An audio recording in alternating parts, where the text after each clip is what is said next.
दोस्तों, कहानी पूरी सुनिएगा, आपको बहुत पसंद आएगी। नमस्ते दोस्तों, मेरा नाम पूजा है। यह कहानी मेरे दादा और मेरी मम्मी की है। मेरा परिवार एक छोटा और शांत परिवार था। परिवार में मेरे दादा जिनकी उम्र 70 साल की थी, मेरी मम्मी जो 39 साल की थी, मेरा बड़ा भाई अंकित जो 24 साल का है और पिछले कुछ समय से हैदराबाद में एक अच्छी कंपनी में नौकरी करता है, और मैं 21 साल की पूजा जो कॉलेज के पहले साल में पढ़ती हूँ। मेरी दादी की मौत आज से 12 साल पहले हो चुकी थी। वो एक अचानक हुए सड़क हादसे में हमें छोड़कर चली गई थी और उसके बाद से दादा घर में बिल्कुल अकेले रह गए थे। मेरे पापा भी हमें बहुत जल्दी छोड़कर जा चुके थे। मैं तब सिर्फ 8 साल की छोटी बच्ची थी जब वो एक लंबी बीमारी के कारण गुजर गए। पापा के जाने के बाद घर में एक बड़ा सदमा छा गया था। मेरे दादा का नाम मनसुख भाई है। वो लंबे चौड़े और बहुत ही मजबूत कदकाठी के व्यक्ति हैं। इस उम्र में भी उनका शरीर मजबूत था। उनकी भूरी आंखों में एक गहराई थी और उनकी आवाज में एक अजीब सा आकर्षण और गंभीरता थी। गली के पुराने लोग कहते थे कि दादा अपनी जवानी में बहुत हैंडसम रहे होंगे। मम्मी का नाम भावना बेन है। वो बहुत ही खूबसूरत थीं। एकदम गोरा रंग, लंबे रेशमी काले बाल और एक ऐसी मुस्कान जो किसी का भी दिल जीत ले। लेकिन पापा के जाने के बाद वो ज्यादातर उदास और खोई खोई रहती थी। शायद पापा की याद में या फिर अपनी इतनी छोटी उम्र में विधवा हो जाने के दुख में। लेकिन इस उदासी के पीछे का सच तो मुझे बहुत बाद में पता चला। जब मैं कॉलेज में थी और पहले साल की पढ़ाई कर रही थी, तब मेरा भाई अंकित हैदराबाद में नौकरी के सिलसिले में रहता था। वो पिछले 8 महीनों से घर नहीं आया था। अंकित की गैर मौजूदगी में घर के अंदर का अकेलापन और सन्नाटा दुगना हो गया था, और शायद इसी खालीपन और अकेलेपन ने दादा और मम्मी को अंदर से एक दूसरे के बहुत करीब ला दिया था। यह सब बातें पिछले 8 महीनों के समय की हैं।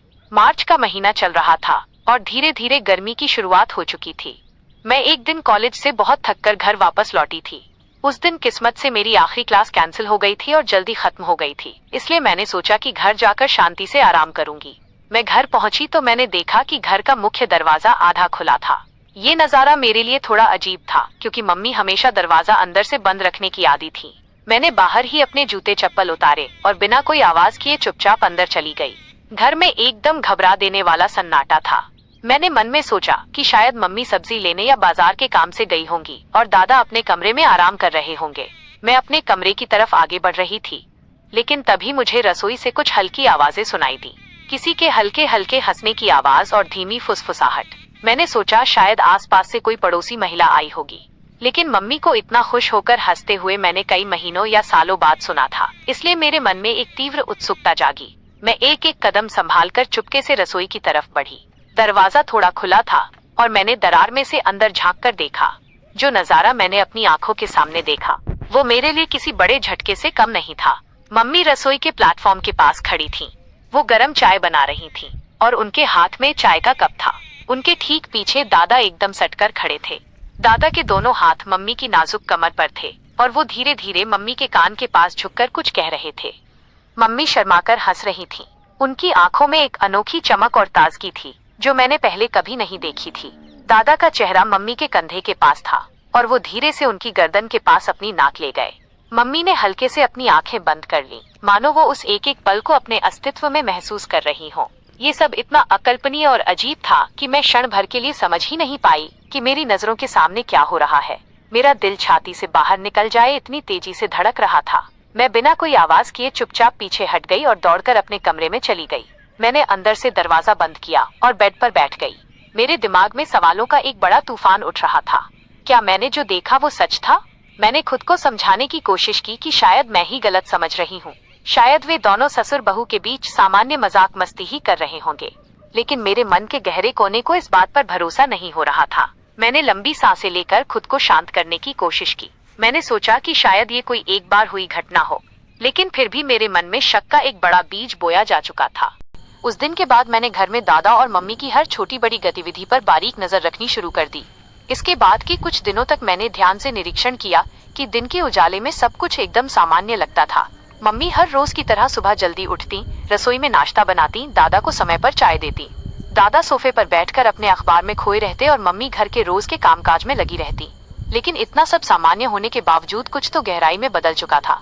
दादा की आंखों में एक अनोखी चमक थी जो पहले कभी नहीं दिखती थी। वे मम्मी से बात करते समय सामान्य से थोड़ा ज्यादा मुस्कुराते थे। मम्मी भी पहले से कहीं ज्यादा खुश और ताजा लग रही थी। वे काम करते समय हल्के स्वर में गुनगुनाती रहती, अपने लंबे बालों को बार बार हाथ से संवारती और कभी कभी दादा की तरफ देखकर एक गूढ़ मुस्कान दे देती। ये सब बहुत ही छोटी छोटी बातें थीं, लेकिन मेरी अंदर की शंका को दिन प्रतिदिन और गहरा कर रही थीं। एक शाम मैं अपने कमरे में एकांत में बैठकर किताब पढ़ रही थी। मम्मी ने जाते जाते मुझसे कहा था कि वे गली में पड़ोस में किसी से मिलने जा रही हैं और दादा अपने कमरे में आराम कर रहे थे। मैंने सोचा कि थोड़ी देर हॉल में जाकर टीवी देख लूं। मैं अभी हॉल में आई ही थी, तभी मुझे अचानक मम्मी की चप्पलों की आवाज सुनाई दी। मैंने सोचा कि शायद वे बहुत जल्दी वापस आ गईं। मैंने तुरंत टीवी की आवाज बिल्कुल धीमी कर दी और चुपके से कोने से देखने की कोशिश की, लेकिन मम्मी हॉल में नहीं थी। मैंने ध्यान दिया कि नीचे दादा के कमरे का दरवाजा हल्का खुला था। मैं उत्सुकताग्रस्त होकर चुपचाप कदमों से वहां तक गई। कमरे के अंदर से मम्मी की अत्यंत धीमी और घबराई हुई आवाज आई, तारांकन मनसुख जी, अगर कोई देख लेगा तो समाज में क्या सोचेगा। दादा ने धीरे से हंसते हुए कहा, तारांकन भावना, पूजा तो ऊपर अपने कमरे में है और बाहर कोई नहीं है, तू झूठी चिंता मत कर। मैंने दरवाजे की छोटी सी दरार में से अंदर झांका। मम्मी दादा के बिस्तर के पास बैठी थीं। दादा का हाथ मम्मी के कंधे पर था और वे धीरे धीरे उनके काले बालों को सहला रहे थे। मम्मी का चेहरा शर्म से थोड़ा लाल हो गया था और वे दादा की आंखों में देखकर मुस्कुरा रही थीं। फिर दादा ने हल्का सा गला साफ करने की आवाज की, अपना चेहरा मम्मी के चेहरे के बेहद करीब किया और मम्मी ने अपनी आंखें धीरे से बंद कर लीं।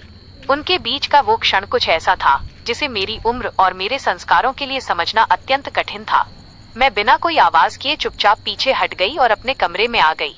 मेरा दिमाग बिल्कुल शून्य हो गया था। इस घटना के कुछ दिनों बाद एक रात मैं अपने कॉलेज के काम के लिए देर रात तक पढ़ रही थी। घड़ी में लगभग रात के 11 बजे का समय हुआ होगा। मैंने सोचा कि किचन से पानी पीकर सो जाऊं।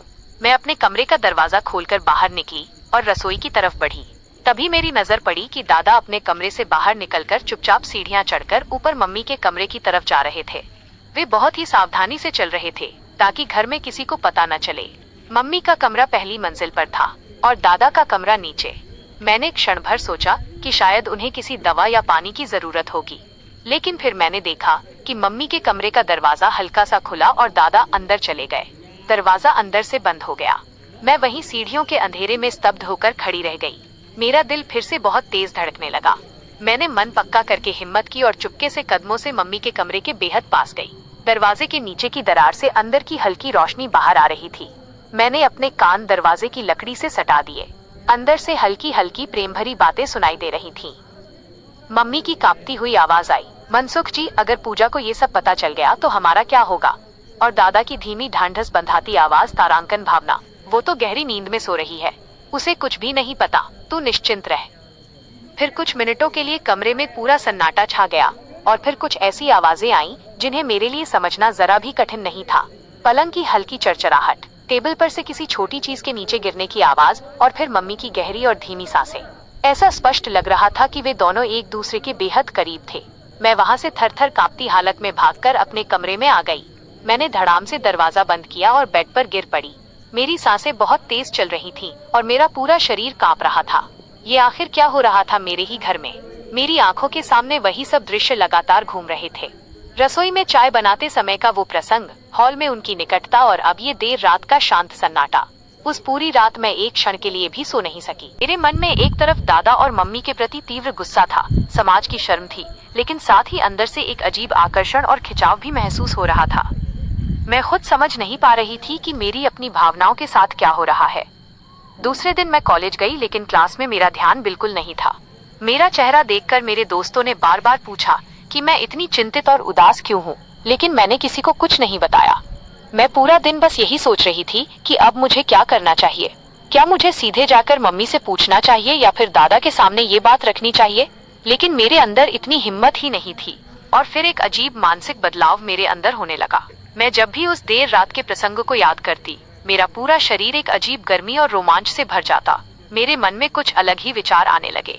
मैं खुद से तर्क करने लगी कि क्या इस उम्र में ऐसा होना सचमुच गलत है? क्या प्यार, आत्मीयता और शारीरिक निकटता की जरूरत दुनिया के हर इंसान को नहीं होती?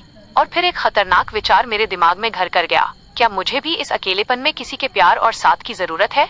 मैंने कॉलेज में अपने सहपाठी मित्र रोहन की तरफ खास ध्यान देना शुरू किया। वो कॉलेज में पहले से ही मेरे साथ अक्सर बातें करने की और करीब आने की कोशिश करता था। रोहन की आंखों में भी मुझे वही चमक और आकर्षण दिखता था जो मैंने अपने घर में दादा की आंखों में देखा था।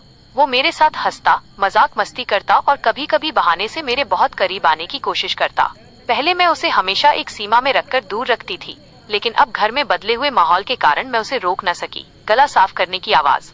एक दिन कॉलेज की क्लास खत्म होने के बाद हम दोनों पास के एक शांत पार्क में बैठे थे। रोहन मेरे बहुत करीब खिसक कर आया। उसने धीरे से मेरा हाथ अपने हाथ में लिया।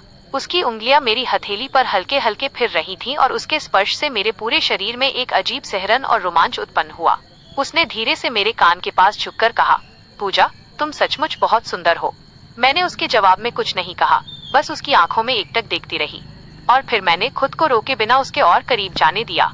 उस दिन के बाद रोहन और मेरे बीच का रिश्ता बिल्कुल बदल गया। वो मुझे हर रोज देर रात तक फोन और मैसेज करता, घंटों बातें करता। हम कॉलेज खत्म होने के बाद बाहर अनजान जगहों पर बार बार मिलने लगे। एक बार उसने मुझे चालाकी से अपने घर बुलाया, क्योंकि उसका पूरा परिवार किसी अवसर पर शहर से बाहर गया हुआ था। मैं भी गई। हम उसके प्राइवेट कमरे में अकेले बैठे थे। उसने मेरे बहुत करीब आकर मेरे कंधे पर अपना हाथ रखा। उसकी गर्म सांसें मेरे चेहरे को छू रही थीं। उसने धीरे से मेरे गाल को स्पर्श किया और मैंने इस बार भी उसे बिल्कुल नहीं रोका। वो पल कुछ ऐसा था जो मुझे अंदर से गलत भी लग रहा था, लेकिन साथ ही एक अजीब शांति और संतोष भी दे रहा था। धीरे धीरे मैं रोहन के साथ ज्यादा से ज्यादा समय बिताने लगी। हम कॉलेज के बाद रोज कहीं न कहीं घूमने जाते। वो मुझे अपने निजी दोस्तों से मिलवाता और मैं उसकी आकर्षक दुनिया में खोने लगी। लेकिन मेरे दिमाग के किसी कोने में हमेशा दादा और मम्मी की वे छिपी बातें घूमती रहती। मैं खुद को तसल्ली देने के लिए सोचती कि अगर मेरे घर में बड़े बुजुर्ग अपना अकेलापन दूर करने के लिए ऐसा कर सकते हैं, तो मेरी उम्र में मेरे लिए भी ये कुछ गलत नहीं है। मैंने खुद को बार बार समझाने की कोशिश की कि ये सब प्राकृतिक और सामान्य है, लेकिन फिर भी कहीं न कहीं मेरे अंदर का एक विवेकशील हिस्सा चीख चीख कर कह रहा था कि मैं आवेग में आकर गलत रास्ते पर जा रही हूँ। एक रात मैं कॉलेज के काम के बाद घर वापस लौटी। हॉल में मम्मी और दादा आमने सामने सोफे पर बैठे थे। मम्मी दादा के लिए चाय का कप टेबल पर रख रही थीं और दादा उनकी तरफ अत्यंत प्रेम से देखकर मुस्कुरा रहे थे। मैंने अचानक ध्यान दिया कि मम्मी की साड़ी का पल्लू कंधे से थोड़ा नीचे सरक गया था और दादा की नजरें पूरी तरह से वहीं टिकी हुई थीं। मम्मी ने शर्माकर धीरे से अपने बाल ठीक किए और दादा ने अपना हाथ मम्मी के हाथ की तरफ बढ़ाया। मैं हमेशा की तरह बिना कोई प्रतिक्रिया दिए चुपचाप अपने कमरे में चली गई, लेकिन वो शारीरिक निकटता का दृश्य मेरे दिमाग से दूर नहीं हो रहा था। और फिर उसी रात देर के समय रोहन का नोटिफिकेशन के साथ मैसेज आया। उसने लिखा था, पूजा, तुम आज ब्लैक ड्रेस में बहुत ही सुंदर और आकर्षक लग रही थी। तो